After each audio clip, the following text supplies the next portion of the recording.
Kami lanjutkan perbincangan bersama dengan Wagub NTT, Joseph Anae. Pak Joseph, menyambung pertanyaan saya tadi, perubahan jam pelajaran dilakukan menjadi 5.30. Nah, ini kenapa Pak alasannya Pak Joseph? Ya, dan saya begini. Pertama-tama saya harus mengatakan bahwa kami berterima kasih atas masukan, kritikan, statement dari berbagai komponen masyarakat. Terima kasih. Ide pertama adalah berdasarkan IKP yang diasesmen oleh Kementerian Pendidikan dan Kebudayaan bahwa indeks pembelajaran SMA di Nusa Tenggara Timur termasuk terendah. Ya, itu. Ini dimaksudkan dengan indeks pembelajaran, yaitu kegiatan pengembangan kualitas pembelajaran di SMA belum terstruktur. Itu.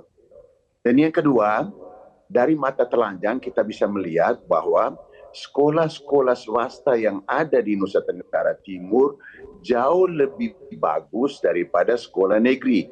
Ini dengan kacamata biasa kita bisa lihat. Sedangkan pembiayaan atau pendanaan yang dimiliki oleh pemerintah sangat besar. Oleh sebab itu Pak Gubernur berdasarkan itu mengumpulkan beberapa kepala SMA dan kepala dinas PDNK pada pertengahan bulan Februari. Dan pada saat itu, Pak Gubernur mengatakan, ini tidak bisa, kita harus mencari terobosan baru. Salah satu terobosan baru pada saat itu, bahwa kenapa mereka yang sekolah di pesantren atau di seminari, itu mereka sekolahnya lebih terstruktur dan lebih bagus, dan mereka lebih disiplin. Maka timbullah beberapa ide pada saat itu. Masuknya seperti biasa pagi, tapi sorenya jam 5 ada pembelajaran khusus tambahan. Ada beberapa pertimbangan pada saat itu, guru-guru mengatakan kalau sore hari anak-anak lebih bagus olahraga, lebih bagus kami masuk pagi. Oke, sekarang masuk pagi ini dalam arti bahwa sekolahnya dibuka jam 5.30. Bukan prosesan kegiatan belajar mengajar jam 5.30. Ini prinsip dasar dulu. Ini saya harus jelaskan. Yang dimaksudkan dengan masuk sekolah jam 5.30, sampai di situ anak-anak itu olahraga bersama, berdoa bersama sesuai dengan agamanya masing-masing. Bahkan kalau misalnya ada bawa bekal, mereka makan bersama. Dan kalau tidak memungkinkan ke depan, itu ada rencana dari kepala sekolah masing-masing, tentu saja dilihat dari kondisi setempat, bisa disiapkan makanan pagi bersama-sama. Di samping anak-anak mempersiapkan itu, guru-guru mempersiapkan apa yang dinamakan dengan T-instruktur umum dan T-instruktur khusus. Artinya metode pembelajaran dia mempersiapkan diri. Selama ini kan tidak pernah kita tahu bahwa guru ini mempersiapkan diri atau tidak. Di rumah itu punya waktu atau tidak. Tapi kalau misalnya di sekolah, kepala sekolah bisa juga melakukan counseling, melakukan bimbingan. Atau mereka juga sesama guru sekolah, mereka melakukan tukar-menukar pikiran bagaimana dengan persiapan pelajaran. Nah, itu ide yang sangat bagus sekali. Terus terang, di dalam pelaksanaan itu memang kita baru melakukan kegiatan itu. Saya tidak menggunakan uji coba karena pendidikan kita baru mulai di kelas 12 atau kelas 3 SMA 1 dan 6. Karena kita melihat bahwa situ infrastrukturnya jauh lebih baik daripada yang lain-lain. Tetapi dengan kita melakukan kolaborasi dari sudut keamanan, dari sudut transportasi dengan beberapa dinas, itu tentu saja harus kita melakukan kolaborasi. Tapi idenya itu adalah supaya anak didik ini memiliki apa yang dinamakan dengan knowledge-nya ada, skill-nya ada, attitude-nya ada, tetapi juga daya juangnya ada.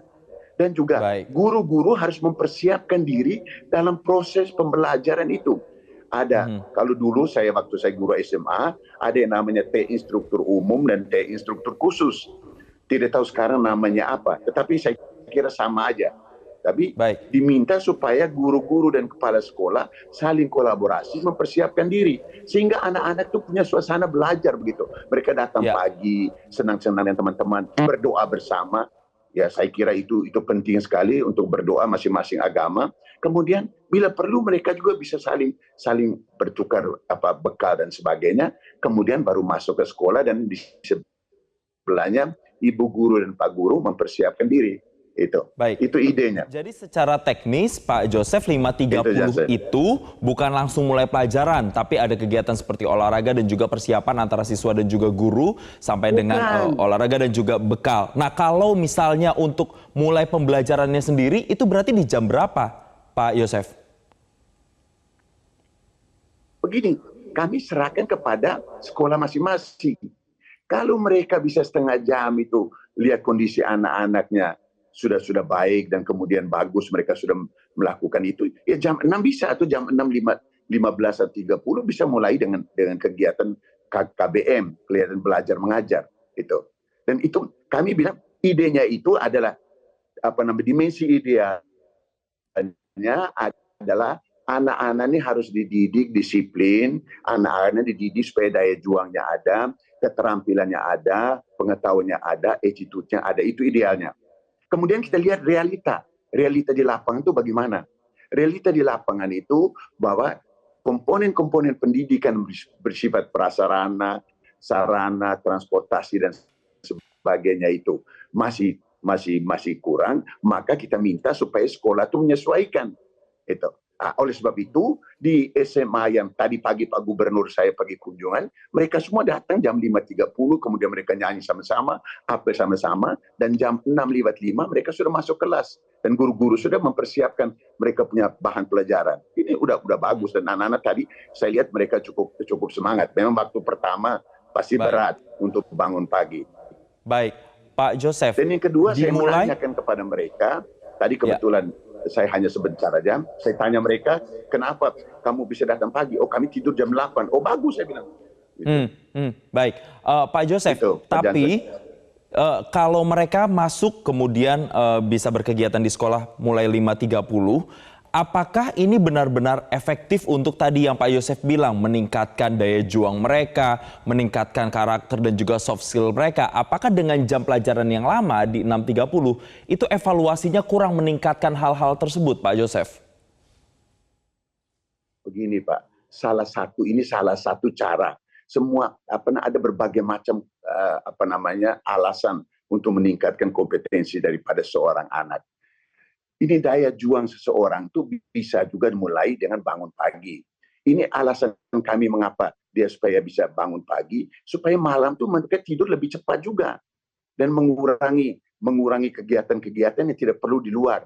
Ya bayangkan kalau anak-anak sekolah itu nanti tidurnya jam 12, jam 1, baru mereka bilang, besok pagi kami bangun nanti jam 6, sekolah jam 7. Tidak ada daya juang dan tidak disiplin. Oleh sebab itu, kita minta supaya mereka jam 8, jam 9 ya tidur aja. Kita tidak pernah menganjurkan mereka supaya tidur kurang dari 8 jam. Loh.